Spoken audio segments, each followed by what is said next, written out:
जय श्री कृष्णा। कैसे हैं आप लोग फ्रेंड्स। आज की चर्चा बेहद महत्वपूर्ण होने वाली है। आज हम चर्चा करने जा रहे हैं देवगुरु के बारे में। देवगुरु देखिए एक के बाद एक वक्र अवस्था में धमाकेदार परिवर्तन करते हुए देखे जा रहे हैं, क्योंकि देवगुरु जैसा कि हम सभी लोग जानते हैं कि ये वक्र अवस्था में गोचर कर रहे हैं और वक्री अवस्था में ही इन्होंने 5 दिसंबर को उल्टी चाल चलते हुए मिथुन राशि में प्रवेश किया। मिथुन राशि में जब इन्होंने प्रवेश किया तो देखिए ग्रह जो है अपने प्रभाव कई प्रकार से हमको प्रदान करता है।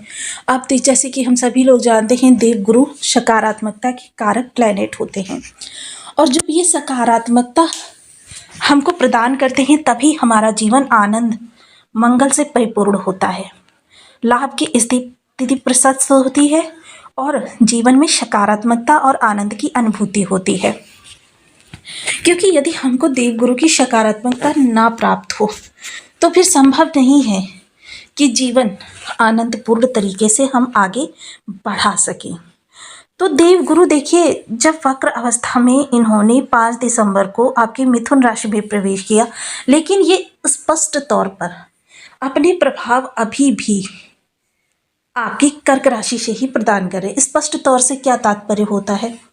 स्पष्ट तौर से तात्पर्य ये होता है कि इनका दृष्टि प्रभाव अभी भी इनके कारक स्थानों पर ही होने जा रहा है, यानी कि अर्थात दृष्टि प्रभाव आपको इन्हीं भावों से प्राप्त होने वाला है। अब जैसा कि हम सभी लोग जानते हैं जब भी कोई ग्रह वक्र अवस्था में चाल चलता है तो चाहे वो डिग्री वाइज हो या फिर नक्षत्र वाइज हो, नवमांश वाइज हो, किसी भी तरीके से अगर देखें तो वह अपनी प्रत्येक चाल को उल्टे क्रम में ही चलता हुआ चलता है। इसी आधार पर देवगुरु का यह जो परिवर्तन हमारे जीवन में बड़े बड़े बदलावों को प्रस्तुत करने जा रहा है। तो आइए जान लेते हैं कि आने वाले समय में हमको इनके प्रभाव किस तरीके से प्राप्त होने वाले हैं। तो बने रहिए हमारे साथ इस वीडियो में, एंड तक आपको बहुत कुछ जानने के लिए मिलेगा। वीडियो बहुत ज्ञानवर्धक होने वाला है। यदि आपके लग्न में यानी कुंडली के प्रथम भाव में 12 नंबर बना हुआ है तो ये राशिफल आपके लिए, कुंडली में कहीं भी चंद्रमा के साथ 12 नंबर बना हुआ है तो ये राशिफल आपके लिए, कुंडली ना होने की स्थिति में आप इसे नाम राशि से भी देख सकते हैं। यदि अभी तक आपने अपनी इस चैनल को सब्सक्राइब नहीं किया है तो प्लीज़ सब्सक्राइब कर लीजिए, वीडियो को लाइक कर दीजिए, चैनल को शेयर कर दीजिए, क्योंकि यहाँ पर हम आपको नित नए होने वाले परिवर्तन से अपडेट करते रहते हैं। एक प्यारा सा कमेंट करना बिल्कुल ना भूलें। कमेंट से हमें बहुत मोटिवेशन मिलता है, हौसला मिलता है और ये पता चलता है कि आप और क्या जानना चाहते हैं। देवगुरु देखिए इस समय पुनर्वसु नक्षत्र से गोचर कर रहे थे। अब पुनर्वसु नक्षत्र काफ़ी महत्वपूर्ण स्थितियों में गुरु को ला रहा था, लेकिन अब इन्होंने चतुर्थ चरण का भोग कर लिया है और अब यह 5 जनवरी तक, आने वाली 2026 की 5 जनवरी तक यह पुनर्वसु के तृतीय चरण से गोचर करते हुए देखे जाएंगे। तृतीय चरण जो कि बुध देव का चरण है, यहाँ के स्वामी बुधदेव महाराज हैं। अब बुधदेव के कारकत्व की अगर चर्चा करें तो यह देखिए थोड़ा सा व्यक्ति को मैनिपुलेटिंग बनाते हैं, आपकी फाइनेंस, आपकी जेब में बैलेंस की स्थिति को सही करते हैं, बैंकिंग फाइनेंस संबंधी कार्यों में, टेक्निकल कार्यों में, शिक्षण पद्धति में, ज्योतिष पांडित्य, ग्रीनरी, क्योंकि बुध देव का दायरा बहुत बड़ा है। स्किल्स को डेवलप करना, ये सारी चीज़ें बुध देव के ही प्रभाव के अंतर्गत आती हैं। जेब को सुनिश्चित करना कि उस जेब में धन भरा रहे, ये भी बुध देव का ही दायित्व होता है। तो अब जब गुरु बुध के प्रभाव में अपने प्रभाव प्रदान करेंगे तो स्थितियाँ किस तरीके से उत्पन्न होंगी, क्योंकि जैसा कि हम सभी लोग जानते हैं गुरु और बुध ने नवम पंचम का योग बनाया हुआ है। और वैसे तो देखिए बुध और गुरु की एक दूसरे के साथ बिल्कुल भी नहीं बनती है, क्योंकि दोनों ही देखिए बुद्धि के कारक ग्रह हैं और दोनों ही जो हैं अपने अपने स्थान पर श्रेष्ठ हैं। हालांकि बुध जो है द्विस्वभावी राशि है, दुस्वभाव यानी कि बुध को सुकुमार अवस्था का बालक माना जाता है। ये जिस ग्रह के साथ बैठे होते हैं, जिस भाव में बैठे होते हैं, उस भावपति के अनुसार स्वयं को ढालने का प्रयास करते हैं।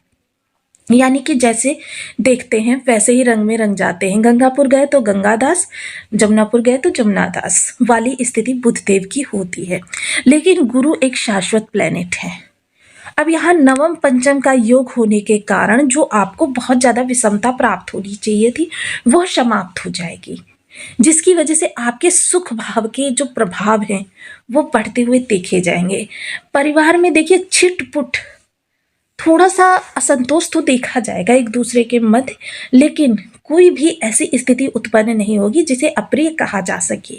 परिवार के लोग सहयोगात्मक तरीके से एक दूसरे के प्रति समर्पित भाव से, निस्वार्थ भावना से एक दूसरे के साथ जुड़े हुए दिखाई देंगे। एक दूसरे की मदद करते हुए दिखाई देंगे कि मतलब अगर किसी को रिस्पेक्ट या किसी को के कार्य क्षेत्र में किसी प्रकार की मदद की आवश्यकता है तो उसकी पूर्ति इस दौरान गुरुदेव करते रहेंगे। साथ ही साथ मांगलिक आयोजन करवा सकते हैं और घर में किसी बड़े मांगलिक कार्य के होने की इस समय पर आशंका हो सकती है। देखिए यह समय उन लोगों के लिए भी बहुत अच्छा है जो लोग प्रेम संबंधों को विवाह संबंधों में बदलना चाहते हैं। हालांकि देखिए इसमें विवाह तो उचित नहीं है, लेकिन हाँ अपने लव पार्टनर को अगर आप परिवार वालों से मिलाना चाहते हैं तो बहुत अच्छा समय काल है। वहीं अगर चर्चा करें इस दौरान घर के अंदर मांगलिक कार्यक्रम होना, माता का अनुकूलता से आपके साथ रहना, यानी कि देखिए ना तो उनके स्वास्थ्य में किसी प्रकार की समस्या होगी, पहले से चली आ रही है तो उसमें भी काफ़ी राहत मिल सकती है। अलगाव की स्थिति थी वो भी अब कम हो सकती है, माता से मिलन हो सकता है, या फिर आपकी किसी भी प्रकार से माता से कोई विषमता बनी हुई थी या तकरार की स्थिति थी वो भी समाप्त हो जाएगी।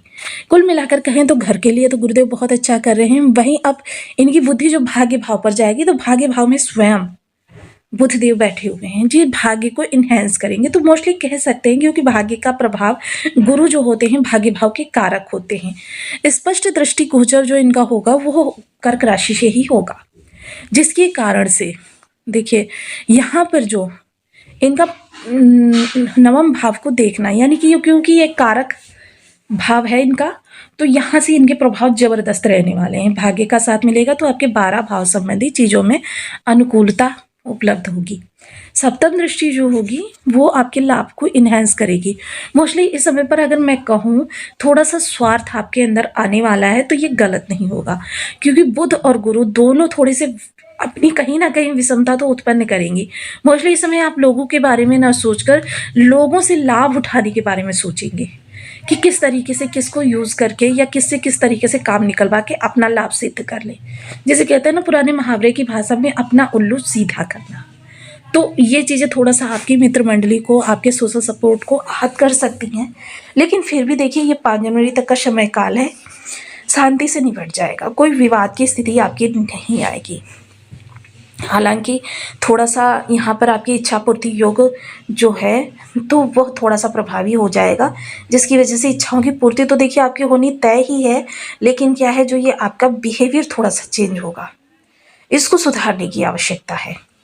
क्योंकि मोस्टली देखिए जब विषम गोचर काल चल रहा होता है हम कार्य तो कर देते हैं, लेकिन उसका रिजल्ट बाद में इन्हीं ग्रहों के द्वारा हमको प्रदान किया जाता है, शनि के द्वारा, गुरु के द्वारा, न्यायकर्ता ग्रह हैं आखिर।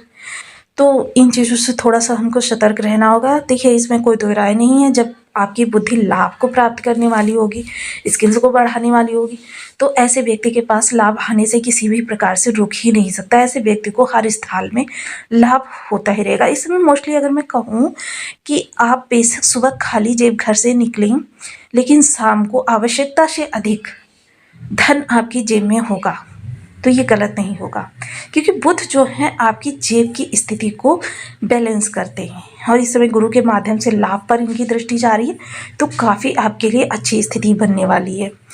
आपके जीवन से तमाम विषमताओं का समाप्ति होने वाली है।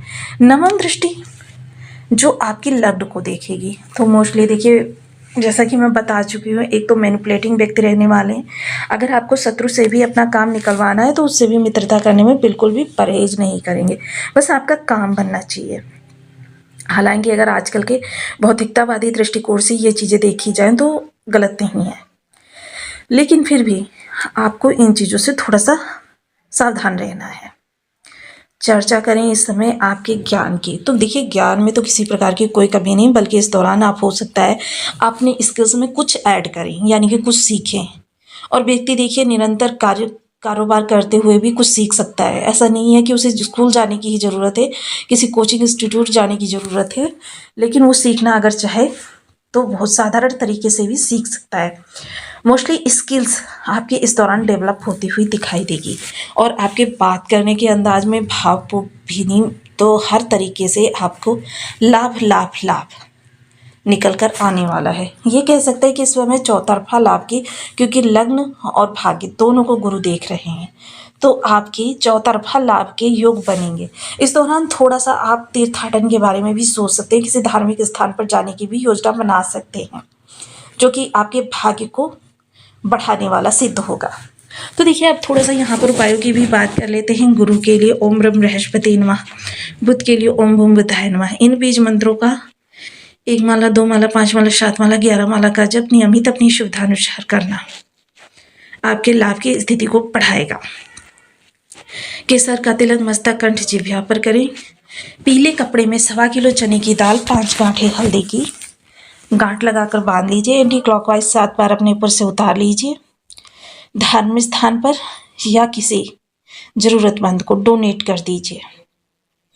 ऐसा आप अगर नित्य प्रति गुरुवार को करते हैं, कितनी भी विषम आपके गुरु आपको प्रभाव दे रहे हों, आपके लिए सुफलकारी हो जाएंगे। इसके अलावा बुध के लिए देखिए कबूतरों को दाना खिला सकते हैं। कबूतर नहीं मिलते तो हरी मूंग आप ऐसा कीजिए, मंगलवार को शाम को भिगो दीजिए, कांच के बाउल में भिगोइए, सिरहाने रख लीजिए। प्रातः उठकर इसे पक्षियों को डाल दीजिए। कोई भी पक्षी खाएं, लाभ आपको होगा। साथ ही साथ आपको फिटकरी जो